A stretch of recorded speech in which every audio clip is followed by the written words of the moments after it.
네, CBS 라디오 박정희 판승부 함께하고 계십니다. 윤석열 대통령이 이동환 특보를 방송통신위원장에 지명한 이후 논란은 계속되고 있습니다. 자, 어제는 국민의힘 과방위 의원이죠. 홍석준 의원의 입장 들은 데에서 오늘은 민주당 출신이시고 현 방통위원이세요. 김현 방통위 상임위원을 모시고 말씀 나누겠습니다. 어서 오십시오, 위원님. 네, 안녕하세요. 네, 진 교수님과 김수장 인사 안녕하세요. 나누십시오. 자, 일단 이번 이동관 특보의 방송통신위원장 임명 과정 총평부터 좀 간단히 위원님 해주실까요? 어떻게 보시는지? 설마 했는데 예. 진짜 해서 좀 놀랐습니다. 사실은 3월 달부터 거론이 됐는데 예. 정순신 그 수사본부장 학폭 이후에 그 학폭으로 문제가 되신 분을 과연 할까고 생각을 했는데 진정으로 하길래 예. 좀 급한 것 같다. 여론이 계속 그 답보 상태이고 국정 운영의 동력이 되살아나지 않으니까 예. 결국은 MB 시즌 2가 필요하다라고 판단한 것 같고 거기에 걸맞는 인물로 이동관 내정자를 선택한 거다라고 보여집니다. 근데 이제 학폭 문제 관련해서 어제 홍석준 의원 같은 경우는 통상적인 학폭과 다른 학폭이다. 통상적인 학폭과 다른 아주 매우 심각한 학폭이죠. 매우 심각한 학폭입니까? 그렇다고 저는 생각합니다. 어떤 왜냐하면은 당시에 그 청와대에 계셨던 분이지 않습니까? 예. 그런 분이 관여가 돼 있다. 그리고 하나고라는 학교가 만들어지고 뭐 그때 당시에 굉장히 고위층에 의한 그 뭐 문제가 심각했었던 거 아닙니까? 사회적으로도. 예. 근데 이사장에게 전화를 했다는 김승희 것은 이사장. 그건 권력형 비리죠.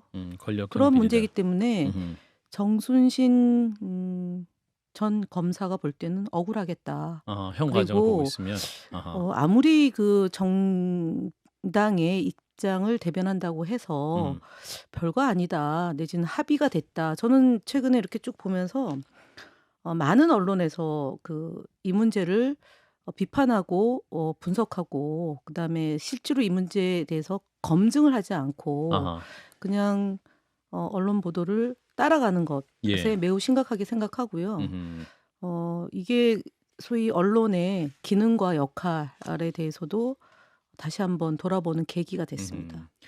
이제 자녀 학폭, 언론 탄압, 문건 의혹, 부인 인사청탁 의혹 등이 있는 이제 삼진아웃이다. 이제 민주당 입장은 그런데 그럼에도 불구하고 이렇게 이 모든 논란을 감내하고라도 반드시 이 인사를 이뤄내겠다라는 것이 정부 입장인 것 같습니다. 그 배경에 뭐가 있다고 보십니까? 저는 말씀드렸던 것처럼 언론에 대한 그 기대가 있다고 봅니다. 언론에 대한 특히 기대. 이분이 이제 특정 언론 출신이지 않습니까? 20년 가까이 현장에서 활동했던 동아일보. 분이고 예. 그리고 두 번째는 이제 청와대에서 대변인 홍보수석 그다음에 특보 그리고 현재도 특보 예.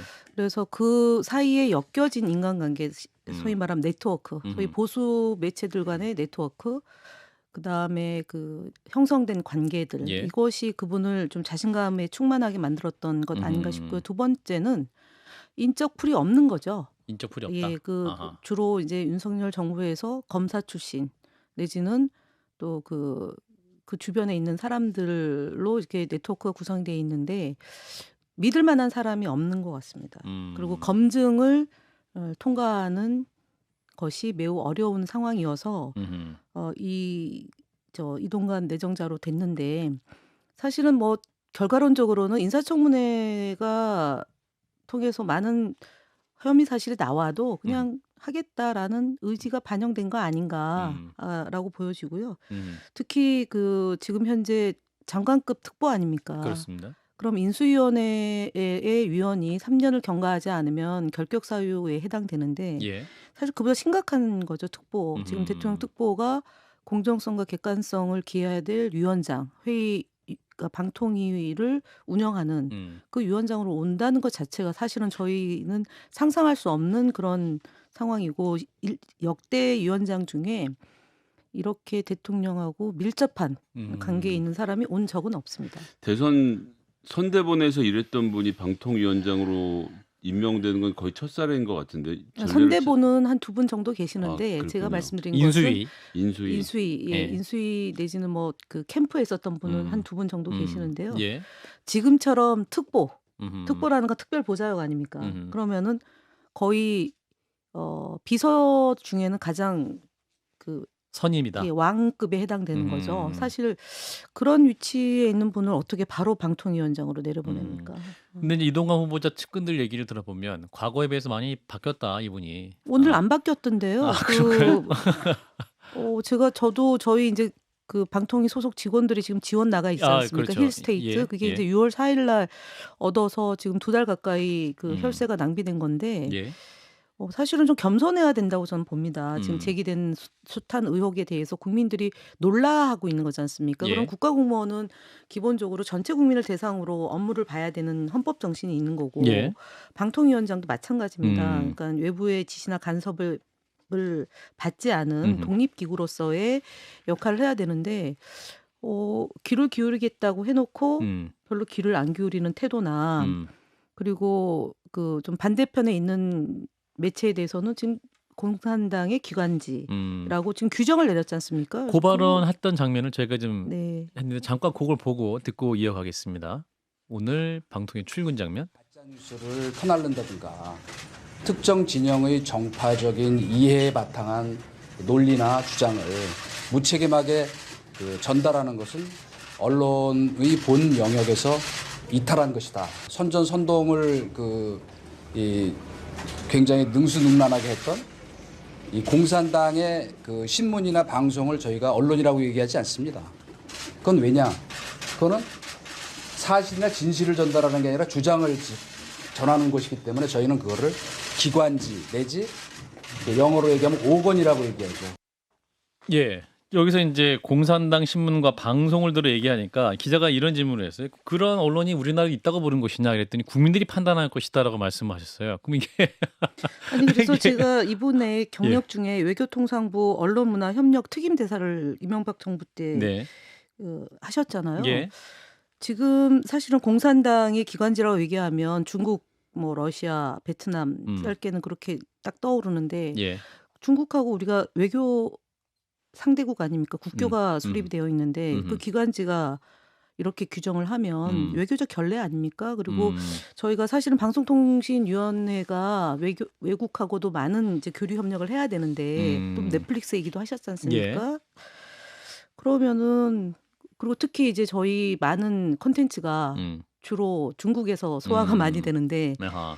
그런 것들을 염두에 두고 발언하시는 건지 제가 그래서 많이 달라졌다고 하길래 아하. 별로 달라지지 않은 자신감에 충만한 태도, 시간과 장소와 그다음에 이 내용이 다 안 맞다. 예, 처음 인사하는 날인데. 그렇군요. 진 교수님? 아니 그럼 어차피 이제 이게 그 대통령이 의도가 그건 것 같아요. 왜냐하면 사람이 없기도 하지만은 수사를 갖다 이분이 직접 서울중앙지검 시절에 수사를 했잖아요. 방송 장악 문건 국정원에서 작성한 거. 근데 그 수사 보고서를 좀 읽어보니까 수사 보고서에 뭐라고 나왔냐면 국정원에서 그 방송 장악하는 그 문건, 그 작성 주체가 누구냐면은 홍보실이다. 대통령 홍보실이라고 나오거든요. 홍보수석실. 그 홍보수석실이고 그때 당시 홍보수석이 이분이었단 말이에요.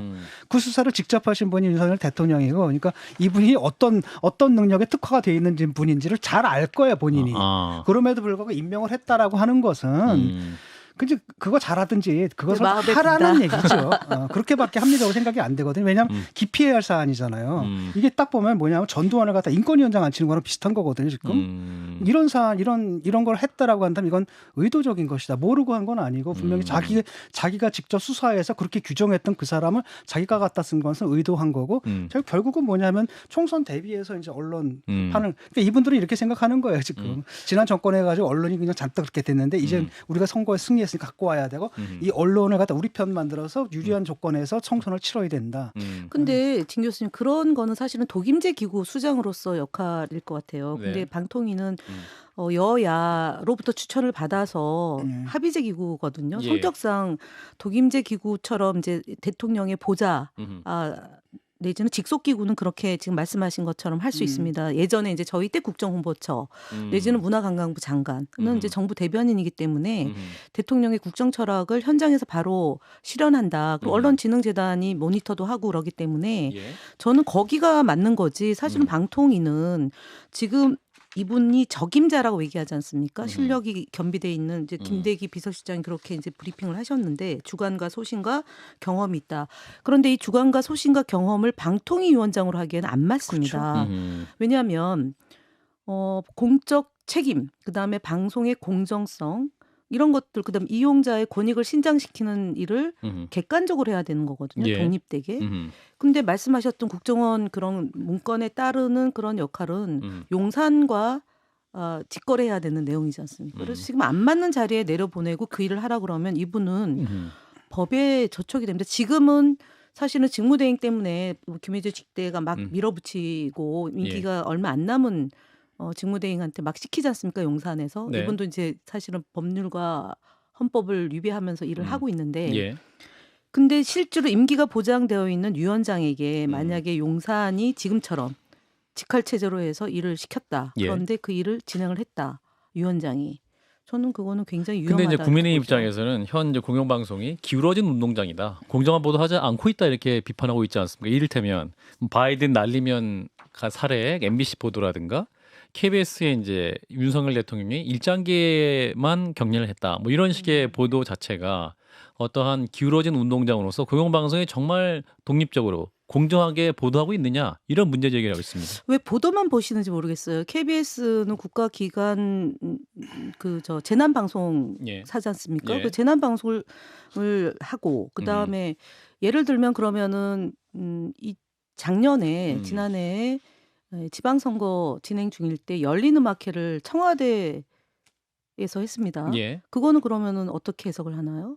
그러니까 특정한 보도, 마음에 안 드는 보도만 콕 집어서 그것 때문에 KBS가 공정하지 못하다. 그러면은 그거는 방송 심의 규정에 맞춰서 편파적이냐 아니냐를 분석하면 되고 거기에 따른 법정 제재와 그다음에 행정 제재를 가하면 됩니다. 그리고 예. 지금 사실 뭐 정현주 방심위원장에 대한 문제 제기를 하지만 예. 방심위는 소위원회가 있어서 방송 그에 나온 패널의 문제나 아니면 진행자의 문제나 이런 것들은 심의를 제대로 하고 있어요. 그 구조가 5명인데 소위위원장이 굉장히 공정하게 하고 있어서 어찌 보면은 지금 TBS에 대한 법정 제재가 거의 뭐 매번 쏟아지다시피 하고 있고요. 예. 그리고 KBS, MBC의 그런 문제는 심의에서 다룰 문제죠. 만약에 이동관 위원장 또는 다른 사람이 된다 하더라도 예. 그거는 방송통신위원회에서 할 문제가 아니고요. 방송통신심의위원회에서 다룰 사안입니다. 방심위에서 할 방심위에서 일이지. 다룰 거지. 이거를 가지고 국회의원들이 지금 음. 패널을 블랙리스트를 만들어서 또는 음. 뭐 빨갛다, 노랗다, 파랗다 이렇게 새겨가지고 막 문제 제기를 하는데 사실 그것도 굉장히 위험한 발상이라고 저는 보고요. 사실에도 부합하지 않는다. 는 지적을 함께 하면서 일부 정치인들이 뭐 심지어 KBS 2를 폐지하겠다 KBS 이런 를? 얘기까지 하지 않습니까? 예. 근데 KBS 2를 폐지하려면은 거짓으로 그 이제 방통위에 허가를 받을 때 거짓으로 보고했을 경우에 예. 그것은 6개월 또는 뭐 폐지할 수도 있습니다. 근데 그거는 심사위원회를 구성해서 심사를 하고 최종적으로 방통위원회에서 재허가 재승인을 결정을 합니다. 그 예. 단위가 올해 12월 달에 있습니다. 예.